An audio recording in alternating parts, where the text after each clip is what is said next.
All round ప్రదర్శనతో Lucknow super Giants IPL 17వ సీజన్లో hat trick విజయాన్ని నమోదు చేసింది. గత సీజన్ రన్నరప్ గుజరాత్ టైటన్స్తో ఆదివారం జరిగిన మ్యాచ్లో లక్నో జట్టు 33 పరుగుల తేడాతో గెలిచింది. మొదట లక్నో 20 ఓవర్లలో 5 వికెట్ల నష్టానికి 163 పరుగులు చేసింది.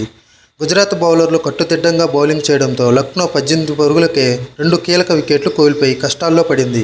కెప్టెన్ కేఎల్ రాహుల్ 31 బంతుల్లో 33, 3 ఫోర్లు, స్టోనిక్స్ 43 బంతుల్లో 58, 4 ఫోర్లు, 2 సిక్స్లు, మూడో వికెట్కు 73 పరుగులు జోడించి ఇన్నింగ్స్ను చక్కదిద్దారు.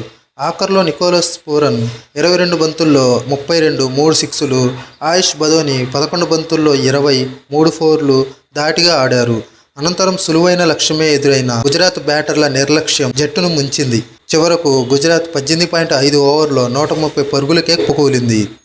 Medium pacer player of the match Yash Thakur 4 ఓవర్లకి 30 పరుగులిచ్చి 5 వికెట్లు తీసగా, స్పిన్నర్ కృణాల్ పాండ్యా 4 ఓవర్లకి 11 పరుగులిచ్చి 3 వికెట్లు తీసి గుజరాత్ను దెబ్బతీశారు. 54 పరుగుల వరకు వికెట్ కోల్పోని గుజరాత్ అనూహ్యంగా మరో 76 పరుగుల వ్యవధిలో 10 వికెట్ చేజార్చుకోవడం గమనార్హం. కెప్టెన్ శుభ్మన్ గిల్ 19, 2 ఫోర్లను యాష్ ఠాగూర్ బౌల్డ్ చేయగా, రవి బిష్ణు కళ్ళు చెదిరే రిటర్న్ క్యాచ్తో కేన్ విలియమ్సన్ను నిష్క్రమించాడు. కృణాల్ పాండ్యా కూడా స్పిన్తో తిప్పేయడంతో గుజరాత్ క్రమం తప్పకుండా వికెట్లు కోల్పోయి ఓటమిని ఆహ్వానించింది.